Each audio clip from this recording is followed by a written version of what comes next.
Franchise tournament Pakistan super লিগের PSL 2025 আসরের সূচি ঘোষণা করা হয়েছিল আগেই।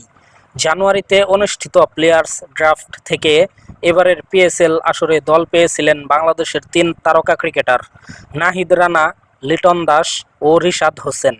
সব ঠিক থাকলে ভিন্ন 3 ফ্র্যাঞ্চাইজির জার্সি গায়ে জড়াবেন তারা। আগামী 11 এপ্রিল পিএসএল-এর 10ম আসরের পর্দা উঠবে। ফ্র্যাঞ্চাইজি এই টুর্নামেন্ট খেলতে ইতিমধ্যে ছাড়পত্র পেয়েছেন দেশের এই 3 ক্রিকেটার। বিসিবির ছাড়পত্র দেওয়ায় খুশি রিশাদ হোসেন।